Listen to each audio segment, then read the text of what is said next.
श्री सद्गुरु महाराज की जय।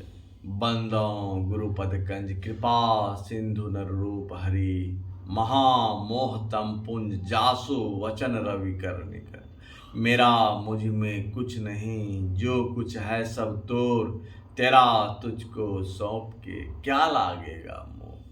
हे गुरु, असल में रावण राम का भक्त था। संत में ही उपदेशामृत का गुरु महाराज का प्रवचन का 10वां भाग। प्यारे लोगों, सुनने में आया है कि यहाँ का किष्किंधा कांड का पाठ हुआ। जे न मित्र दुख हो ही दुखारी, तिन्ही विलोकत पातक भारी। निज दुख गिरी सम रज करी जाना, मित्रक दुख रज मेरु समाना। जिनके आसी मति सहज न आई, ते सठ कत खठी करत मिटाई। कुपथ निवारी सुपथ चलावा, गुण प्रगटे अवगुण ही दुरावा। देते लेत मन संक न धरई, बल अनुमान सदा हित करई। विपत्ति काल कर सतगुण नेहा, श्रुति कह संत मृत गुण एहा। आगे कह मृदु वचन बनाई, पाछे अनहित मन कटुलाई। जाकर चित अहि गति संभाई, अस कुमित्र पर यहे भलाई। सेवक सठ नृप कृपन कुनारी, कपटी मित्र सुल समचारी। मित्रता विषय पर भाषण दिया गया। मैं भी अपनी बारी में बिना कुछ सुने नहीं रह सका। रामायण का पाठ जहाँ तक हो चुका था, उसके आगे पढ़ने के लिए कहा। ऐसा मालूम होता है कि भगीरथ और राम लखन जी दोनों में एक सुर और दूसरा बम था। इसका भगीरथ का गला पतला और राम लखन जी का भारी था। रावण को सुरलोक पठा भेज दिया। उसकी स्त्री रोती थी, विभीषण भी रोया। सबने मिलकर तिलांजलि दी। सीता जी आई और वहाँ जितने कपि भालू लोग थे, सभी चाहते थे कि सीता जी को देखूं, जिनके लिए इतनी लड़ाई हुई।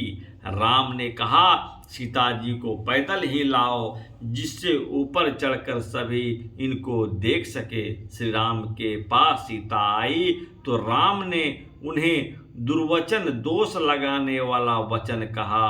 वहाँ पर उनकी अग्नि परीक्षा ली गई। लक्ष्मण जी ने कपियों और ऋक्षों की सहायता से वहाँ अग्नि प्रकट की, यानी लकड़ियाँ का पुंज बनाकर अग्नि लगाकर सीता उसमें प्रवेश कर गई और अग्नि देवता सीता जी को अपनी गोद में लेकर आए। तब सीता जी राम की बाईं ओर बैठी। फिर विभीषण को राज दिया गया, सबको पुरस्कार दिया गया। आजकल जैसे विमान हैं, वैसे उस समय में एक बहुत बड़ा पुष्पक विमान था। भगवान श्री राम की आज्ञा से उनमें बहुत से वस्त्र और बहुमूल्य रत्न मणि वगैरह लेकर विभीषण जी ऊपर से बरसाते थे। वस्त्र तो वे रीछ बंदर लोग ले जा गए थे, लेकिन मणि को दांत से काटकर तोड़कर गिरा दिया करते थे। इंद्र भी उस समय आए। राम ने इंद्र को कहा कि सबको पुरस्कार दो और कुछ वर्षा करो। इंद्र ने अमृत की वर्षा की। जो राम के बाण से मरे थे, सो वे सब बैकुंठ चले गए। राम कार भय तिनके मन, मुक्त भय छुटी भव बंधन। विमान से ऊपर ही ऊपर चलकर रास्ते में श्री सीता जी को सब कुछ दिखलाते हुए भगवान श्री राम कौशलपुरी पहुँचे। आप यदि शुभ जीवन चाहते हैं तो शुभ जीविका कीजिए, मित्रों को सहायता कीजिए। असल में रावण राम का भक्त था, इसलिए दुष्ट भाव रखकर वह चाहता था कि राम के बाणों से हम मरें। रामायण पढ़कर देखिए। सब दिन मैं यहाँ नहीं आ सकता हूँ, लेकिन इस समय प्रत्येक रविवार को आने का मेरा नियम है। सुंदर तंदुरुस्ती चाहिए। अच्छी तंदुरुस्ती में मन अच्छा रहता है। मन अच्छा रहने पर ईश्वर भजन होता है। मन अच्छा नहीं रहने पर भजन नहीं होता है। अच्छा मन बनाने के लिए झूठ, चोरी, नशा, हिंसा और बेविचार नहीं करना चाहिए।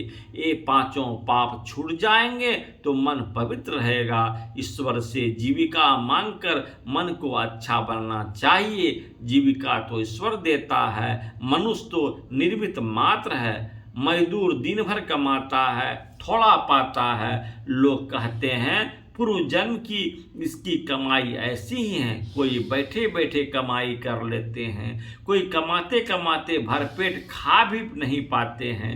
सुनते हैं आजकल लोग कलेक्टर को घेरते हैं, खाना दो। जिनको हाकिमों से मेल है, मेल करके अच्छा काम करें। जिनको उनके दर्शन नहीं हैं वे परिश्रम करें, हरि भजन भी करें। कलेक्टर किसी को ईश्वर भजन करने से मना नहीं करता। रावण की ईश्वर भजन से लोगों को मना करता था, उनके अनुचरों से दंड मिलता था। सबको चाहिए कि ईश्वर का भजन करें। यह प्रवचन महर्षि में ही आश्रम कुप्पा घाट भागलपुर बिहार में दिनांक 14/10/1973 ईस्वी को अपराह्नकालीन में साप्ताहिक सत्संग के अवसर पर हुआ था। श्री सद्गुरु महाराज की जय। प्लीज़ कृपया सब कोई सब्सक्राइब और कमेंट भी करें। श्री सद्गुरु महाराज की जय। आरती संग सत